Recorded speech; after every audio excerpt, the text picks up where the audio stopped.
तो चलिए शुभारंभ करते हैं। और शुभारंभ में सबसे पहले जो हमारा विषय नंबर 1 है, मुश्तबा का न्यूक्लियर बॉम्बशेल। साहब देखिए, दो चीज होती है, मुश्तबा का फादर मारा गया, मदर मारी गई, बीवी मारा गया, बच्चा मारा गया, बहन बहनोई मारे गए, काफी लोग परिवार के मारे गए। मुश्तबा के दो भाई जिंदा है भाई, बट मुश्तबा की हालत खराब है। मुश्तबा है नहीं है किसी को नहीं पता, बट मुश्तबा इनकैपेसिटेटेड है। कोई लोग कहते हैं, ऐसे कुछ लोग का मानना है कि मुश्तबा पाकिस्तान में, कुछ लोग कहते हैं रशिया में, पर रशिया ने मना कर दिया, यहां नहीं है, पाकिस्तान में है नहीं।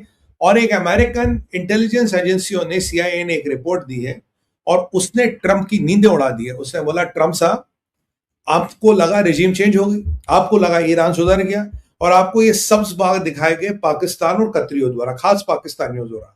हकीकत यह है, Mojtaba Khamenei is 100 times more desperate than his late father Ali Khamenei to acquire the nuclear bomb.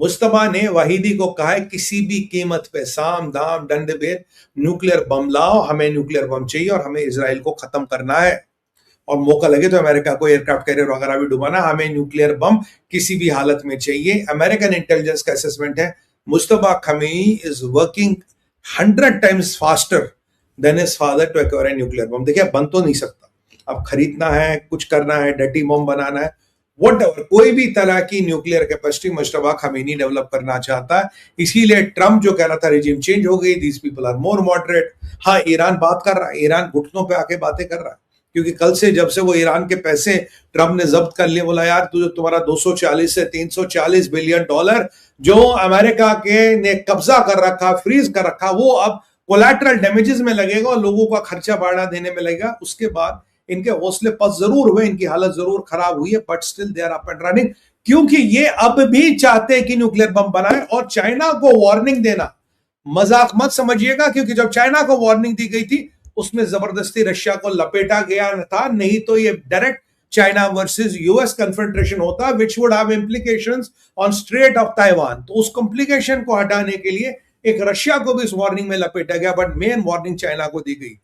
अब खतरा थोड़ा बढ़ गया साहब।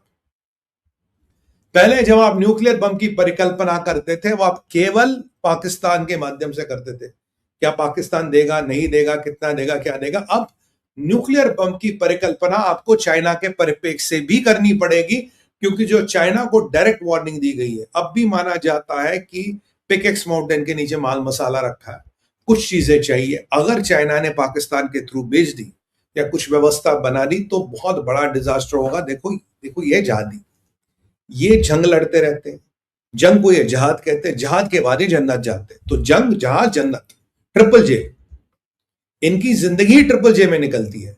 बट जो दुनिया जिसको जीना है और जीने देना है, उसके लिए बहुत बड़ा बवाल बन रहा है।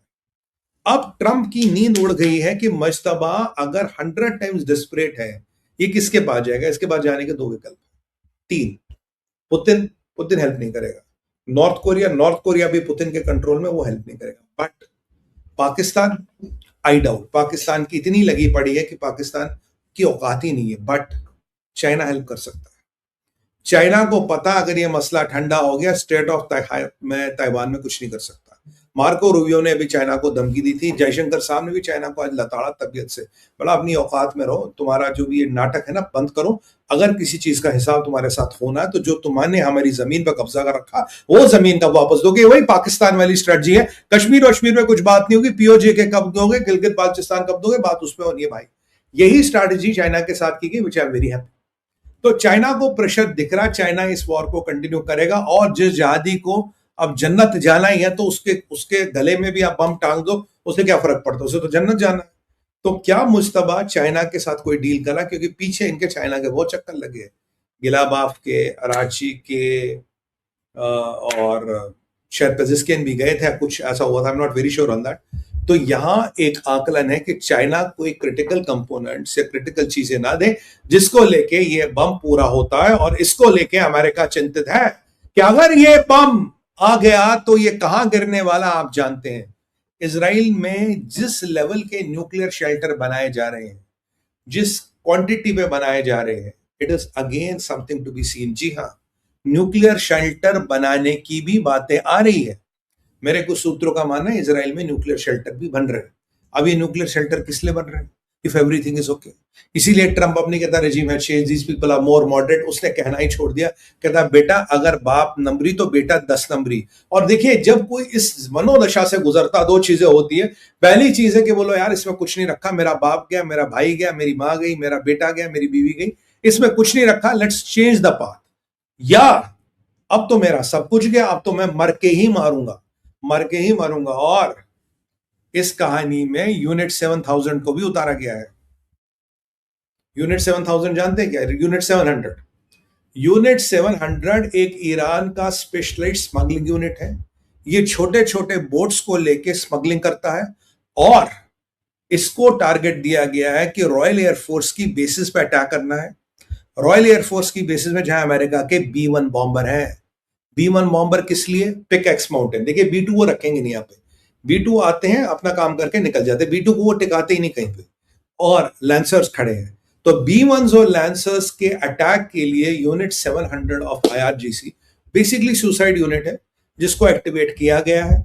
यहां इनके पास बोम है कि मुस्तफा 100 गुना भाग रहा है, तो ट्रंप के पास ज्यादा विकल्प नहीं है, क्योंकि ट्रंप की मीटिंग हुई है रात भर अपने एडवाइजरों के साथ, और इनकी जो अभी रात गई है एडवाइजरों के साथ मीटिंग हुई कि भाई साहब आगे करना क्या है, युद्ध को कब कहां कैसे एस्केलेट करना। और मैं आपको बता दूं 13वां 14वां राउंड ऑफ बॉम्बिंग, अब तो मैं काउंट भूल गया, जो भी था कल रात हो गया, फिर 16-17 जगह ठोकी, फिर ईरान के अंदर गए, फिर बैरक्स इंस्टॉलेशंस, ईरान की आर्मी की नेवी की जो भी हाथ लगा, anything that gives power to the regime was taken out mercilessly.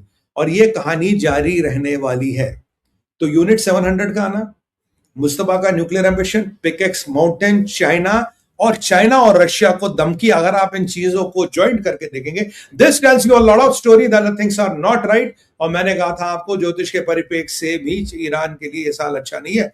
और मैं आपको एक और बात बता दूं, अगर ईरान के पास ये कैपेबिलिटी आ गई, ईरान कैपेबिलिटी यूज नहीं कर पाएगा, उससे पहले ही ईरान का काम तमाम हो जाएगा, क्योंकि अमेरिका और Israel will not wait for the disaster to happen. जो ट्रंप की मीटिंग हो रही है that is not for conventional war. Trump की जो मीटिंग हो रही है वो है इस पिकेक्स माउंटेन का क्या करना है, और अगर इनके पास ऐसी कोई कैपेबिलिटी है and if they use it, how are we going to respond to that. ये बात है, ये बातें हैं। तो ये बड़ी इंपॉर्टेंट मीटिंग है, और इसके बाद एक्सेलेरेटर दबेगा नहीं दबेगा, या बिल्कुल टॉप गियर में गाड़ी भागेगी, we don't know. Because America कह रहा है ना, धीरे धीरे काट काट के खाऊंगा, ठंडा करके खाऊंगा। तो अमेरिका की वो स्ट्रैटेजी है, हम उस पर भी बात करने वाले हैं। तो भाइयों लाइक के बटन आते रहे, सब्सक्राइब के बटन आते रहे, हाइप के बटन आते रहे, जो भी भाई बहना है लाइक का, सब्सक्राइब का और हाइप का बटन दबाते रहे। थैंक यू, धन्यवाद। या मैं आपको याद दिलाना पड़ता है।